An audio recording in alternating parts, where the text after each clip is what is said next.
MIT uses shadows to help self-driving vehicles see around corners. MIT researchers developed a new system that uses small changes in shadows to determine if there's a moving object coming around the corner. Autonomous cars could one day use the system to quickly avoid a potential collision with another car or pedestrian, MIT said. However, MIT revealed that the system has only been tested in indoor lighting conditions so far.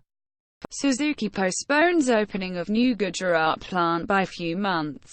Nikkei Japan's Suzuki Motor, the parent of Maruti Suzuki, has postponed the opening of a new plant in Gujarat by a few months.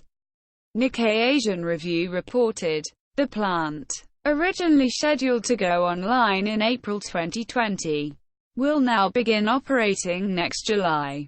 It added, the factory would raise Suzuki's capacity in India by 250,000 cars annually to 2.25 million.